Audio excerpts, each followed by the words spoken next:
Collected Papers on Analytical Psychology by Carl Gustav Jung. Translated by Constance Ellen Long, 1867 to 1923. The change in character. The most striking characteristic of the second stage, in our case, is the change in character. We meet many cases in the literature which have offered the symptom of spontaneous character change. The first case in a scientific publication is Weir Mitchell's case of Mary Reynolds. This was the case of a young woman living in Pennsylvania in 1811. After a deep sleep of about 20 hours, she had totally forgotten her entire past and everything she had learned. Even the words she spoke had lost their meaning. She no longer knew her relatives.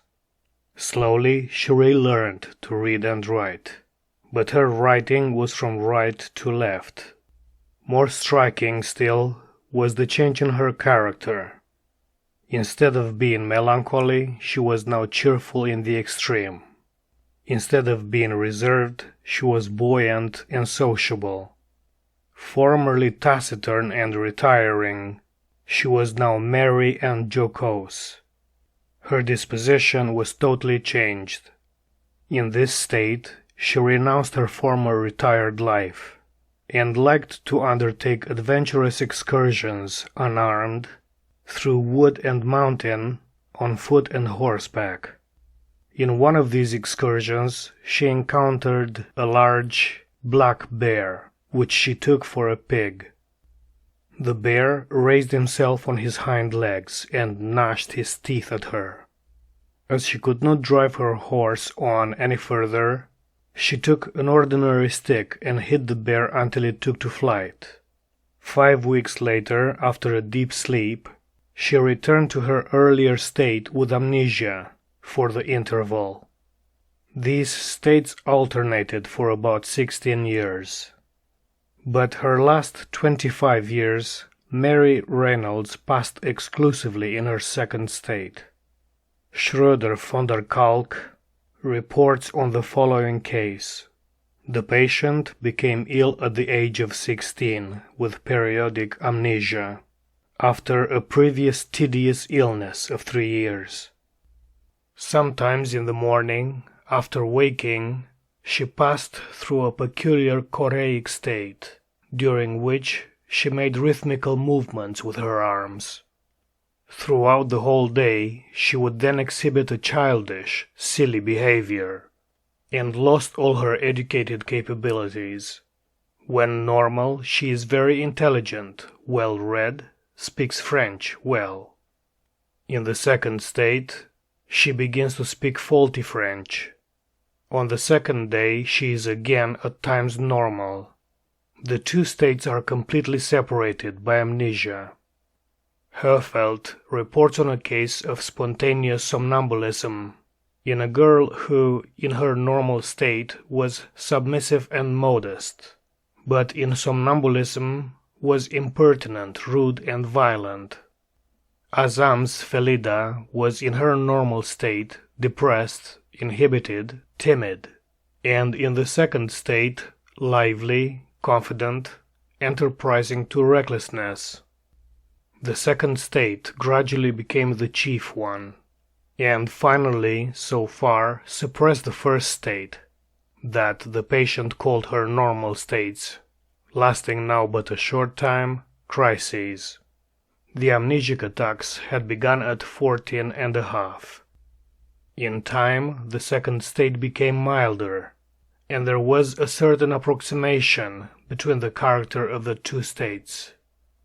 A very striking example of changing character is that worked out by Camusset, Ribot, Legrand, Dussault, Richer, Voisin, and put together by Bourru and Bourreau.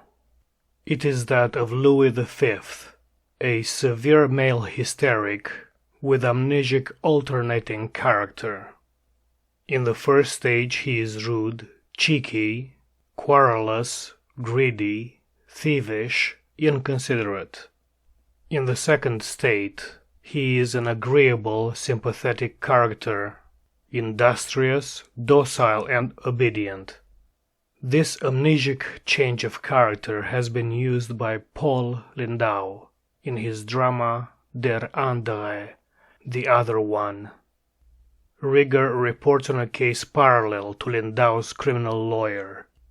The unconscious personalities of Janet's Lucy and Leonie, Janet, LC, and Morton Prince's may also be regarded as parallel with our case. There are, however, therapeutic artificial products whose importance lies in the domain of the dissociation of consciousness and of memory. In the above cases, the second state is always separated from the first by an amnesic dissociation, and the change in character is, at times, accompanied by a break in the continuity of consciousness. In our case, there is no amnesic disturbance.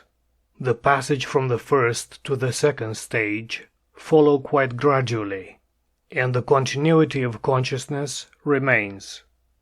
The patient carries out in her waking state everything, otherwise unknown to her, from the field of the unconscious that she has experienced during hallucinations in the second stage. Periodic changes in personality without amnesic dissociation are found in the region of folie séculaire, but are rarely seen in hysterics, as Renaudin's case shows. A young man whose behavior had always been excellent suddenly began to display the worst tendencies. There were no symptoms of insanity, but, on the other hand, the whole surface of the body was anesthetic. This state showed periodic intervals, and in the same way the patient's character was subject to vacillations. As soon as the anesthesia disappeared, he was manageable and friendly. When the anesthesia returned, he was overcome by the worst instincts, which, it was observed, even included the wish to murder. Remembering that our patient's age at the beginning of the disturbances was 14.5, that is, the age of puberty had just been reached, one must suppose that there was some connection between the disturbances and the physiological character changes at puberty.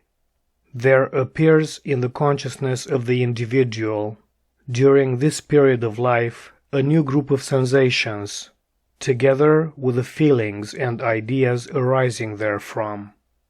This continuous pressure of unaccustomed mental states makes itself constantly felt because the cause is always at work. The states are coordinated because they arise from one and the same source, and must little by little bring about deep-seated changes in the ego. Vacillating moods are easily recognizable. The confused, new, strong feelings, the inclination towards idealism, to exalted religiosity and mysticism, side by side with the falling back into childishness. All this gives to adolescence its prevailing character. At this epoch, the human being first makes clumsy attempts at independence in every direction. For the first time, uses for his own purposes all that family and school have contributed hitherto. He conceives ideals, constructs far-reaching plans for the future, lives in dreams whose content is ambitious and egotistic. This is all physiological. The puberty of a psychopathic is a crisis of more serious import. Not only do the psychophysical changes run a stormy course, but features of a hereditary degenerate character become fixed. In the child, these do not appear at all or but sporadically. For the explanation of our case, we are bound to consider a specific disturbance of puberty. The reasons for this view will appear from a further study of the second personality. For the sake of brevity, we shall call the second personality Evenus, as the patient baptized her higher ego. Evenus is the exact continuation of the everyday ego. She includes the whole of her conscious content. In the semi-somnambulic state, her intercourse with the real external world is analogous to that of the waking state. That is, she is influenced by recurrent hallucinations, but no more than persons who are subject to non-confusional psychotic hallucinations.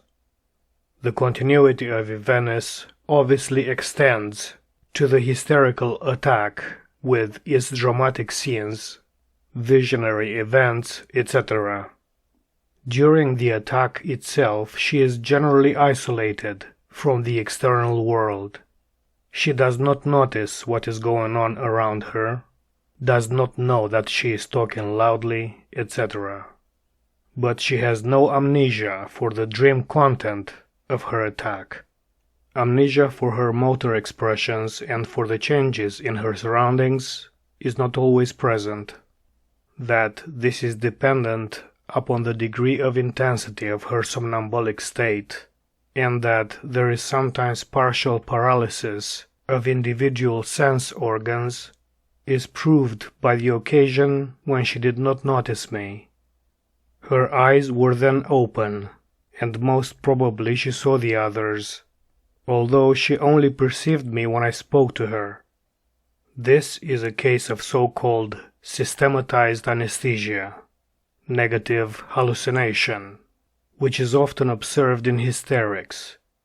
Flournoy, for instance, reports of Helen Smith that during the seances she suddenly ceased to see those taking part, although she still heard their voices and felt their touch. Sometimes she no longer heard, although she saw the movements of the lips of the speakers, etc. Evenus is just the continuation of the waking self. She contains the entire consciousness of SW's waking state.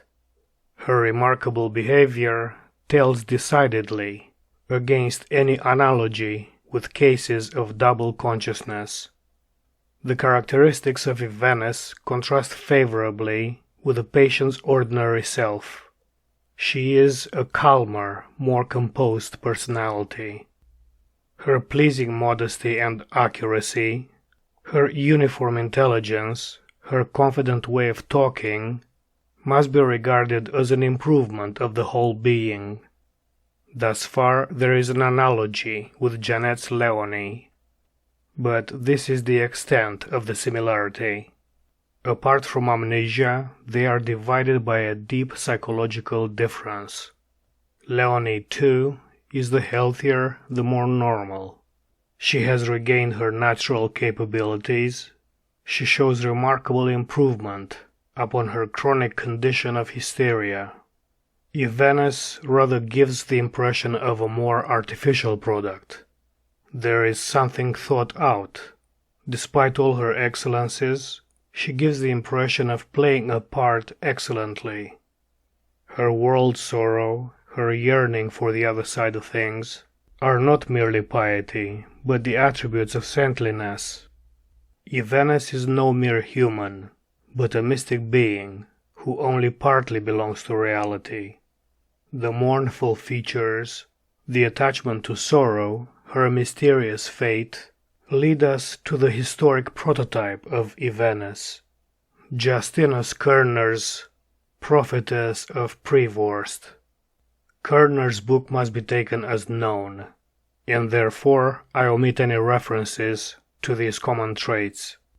But Evenus is no copy of the prophetess. She lacks the resignation and the saintly piety of the latter. The prophetess is merely used by her as a study for her own original conception. The patient pours her own soul into the role of the prophetess, thus seeking to create an ideal of virtue and perfection. She anticipates her future. She incarnates in Evenes what she wishes to be in 20 years. The assured, influential, wise, gracious, pious lady. It is in the construction of the second person that there lies the far-reaching difference between Leonie II and Evenes. Both are psychogenic, but Leonie I receives in Leonie II what really belongs to her, while SW builds up a person beyond herself. It cannot be said she deceives herself into, but that she dreams herself into the higher ideal state. The realization of this dream recalls vividly the psychology of the pathological cheat. Delbruck and Forel have indicated the importance of autosuggestion in the formation of pathological cheating and reverie. Pick regards intense autosuggestibility as the first symptom of the hysterical dreamer, making possible the realization of the daydream. One of Pick's patients dreamed that she was in a morally dangerous situation, and finally carried out an attempt at rape on herself. She lay on the floor naked and fastened herself to a table and chairs. Or some dramatic person will be created, with whom the patient enters into correspondence by letter, as in Bonn's case. The patient dreamt herself into an engagement with a totally imaginary lawyer in Nice, from whom she received letters, which she had herself written in disguised handwriting. This pathological dreaming, with autosuggestive deceptions of memory, amounting to real delusions and hallucinations, is preeminently to be found in the lives of many saints. It is only a step from the dreamlike images, strongly stamped by the senses, to the true complex hallucinations. In Pick's case, for instance, one sees that the patient, who persuades herself that she is the Empress Elizabeth, gradually loses herself in her dreams to such an extent that her condition must be regarded as a true twilight state. Later it passes over into hysterical delirium, when her dream fantasies become typical hallucinations. The pathological liar, who becomes involved through his fantasies, behaves exactly like a child who loses himself in his play, or like the actor who loses himself in his part. There is here no fundamental distinction from somnambulic dissociation of personality, but only a difference of degree, which rests upon the intensity of the primary autosuggestibility, or disintegration of the psychic elements. The more consciousness becomes dissociated, the greater becomes the plasticity of the dream situation, the less becomes the amount of conscious lying, and of consciousness in general. This being carried away by interest in the object is what Freud calls hysterical identification. For instance, to Ehrler's acutely hysterical patient, there appeared hypnagogically little riders made of paper, who so took possession of her imagination that she had the feeling of being herself one of them. Similar phenomena normally occur to us in dreams in general, in which we think like hysterics. The complete abandonment to the interesting image explains also the wonderful naturalness of pseudological or somnambulic representation, a degree unattainable in conscious acting. The less weakened consciousness intervenes by reflection and reasoning, the more certain and convincing becomes the objectivation of the dream, e.g., the roof climbing of somnambulists.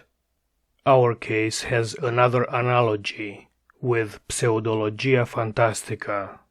the development of the fantasies during the attacks. Many cases are known in the literature where the pathological lying comes on in attacks and during serious hysterical trouble. Our patient develops her systems exclusively in the attack.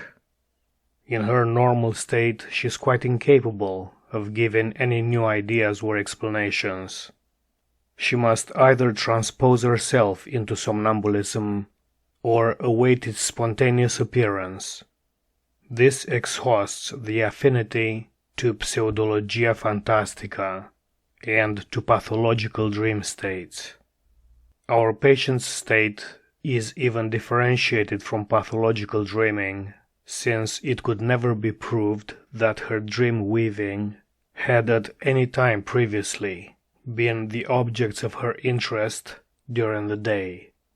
Her dreams occur explosively, break forth with bewildering completeness from the darkness of the unconscious. Exactly the same was the case in Flournoy's Helen Smith. In many cases, see below, however, links with the perceptions of the normal states can be demonstrated. It seems therefore probable that the roots of every dream were originally images with an emotional accentuation, which, however, only occupied waking consciousness for a short time. We must allow that in the origin of such dreams, hysterical forgetfulness plays a part not to be underestimated. Many images are buried, which would be sufficient to put the consciousness on guard. Associated classes of ideas are lost and go on spinning their web in the unconscious, thanks to the psychic dissociation. This is a process which we meet again in the genesis of our dreams. Our conscious reflection teaches us that when exercising attention, we pursue a definite course. But if that course leads us to an idea which does not meet with our approval, we discontinue and cease to apply our attention. Now, apparently, the chain of thought thus started and abandoned may go on without regaining attention, unless it reaches a spot of especially marked intensity, which compels renewed attention. An initial rejection perhaps consciously brought about by the judgment, on the ground of incorrectness or unfitness, for the actual purpose of the mental act, may therefore account for the fact that a mental process continues unnoticed by consciousness until the onset of sleep. In this way, we may explain the apparently sudden and direct appearance of dream states. The entire carrying over of the conscious personality into the dream role involves indirectly the development of simultaneous automatisms.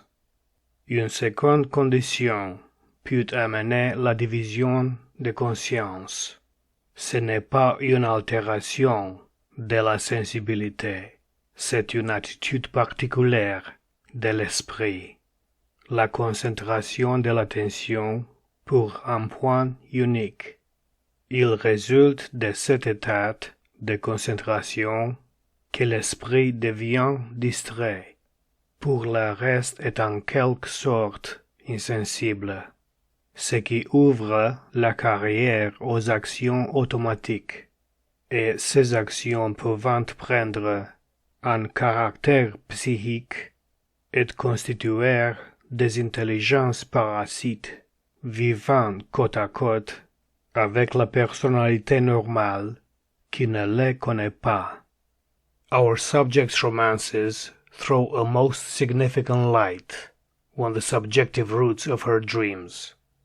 They swarm with secret and open love affairs, with illegitimate births and other sexual insinuations. The central point of all these ambiguous stories is a lady whom she dislikes, who is gradually made to assume the form of her polar opposite, and whilst Evenus becomes the pinnacle of virtue, this lady is a sink of iniquity. But her reincarnation doctrines, in which she appears as the mother of countless thousands, arises in its naive nakedness from an exuberant fantasy, which is, of course, very characteristic of the period of puberty. It is the woman's premonition of the sexual feeling, the dream of fruitfulness, which the patient has turned into these monstrous ideas. We shall not go wrong if we seek for the curious form of the disease in the teeming sexuality of this too rich soil. Viewed from this standpoint, the whole creation of Evenus, with her enormous family, is nothing but a dream of sexual wish fulfillment, differentiated from the dream of a night only, in that it persists for months and years